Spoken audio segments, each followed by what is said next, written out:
अस्सलामुअलैकुम वरहमतुल्लाहि वबरकातुहू। नाज़रीन, हमारी ख़बर का उन्वान है हरियाणा में किसानों पर लाठी चार्ज के बाद की सूरत हाल बिगड़ी और किसानों ने कई शहरों में घिराव कर लिया है। हदिये के आईजी दफ्तर का घिराव कर लिया गया है। जगह जगह धरने दिए जा रहे हैं, रोड जाम किए जा रहे हैं।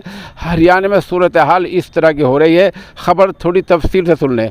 आज दरअसल हरियाणा के शहर हिसार के स्कूल में कोविड अस्पताल का इफ्तिताह करना था वज़ीर आला हरियाणा मनोहर लाल खट्टर को।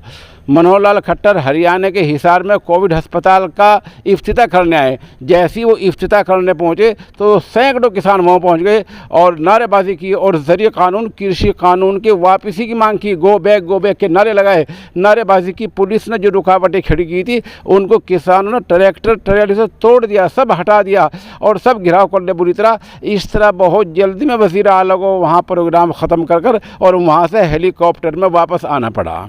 इस सूरत हाल के मद्देनज़र पुलिस ने वहाँ किसानों पर लाठी चार्ज कर दिया, जिसमें कई किसान ज़ख्मी हुए हैं। लाठी चार्ज के बाद सूरत हाल वहाँ बिगड़ी है, क्योंकि उसके बाद भारतीय किसान यूनियन के सूबाई सदर गुरनाम सिंह चढ़ौनी पहुँच गए हैं, जिन्होंने वहाँ आईजी दफ्तर का घेराव कर लिया है। उधर पानीपत में, जींद में, करनाल में, यमुनानगर में कई किसान धरने पर बैठे हैं। कहीं जीटी रोड को जाम कर दिया गया है। मौके की हम तमाम शहरों की आपको तस्वीर खबर के साथ साथ दिखा रहे हैं कि कहाँ जाम किया है, कहाँ धरने पर किसान बैठे हैं और कहाँ किसानों ने आईजी दफ्तर घिराव कर लिया है।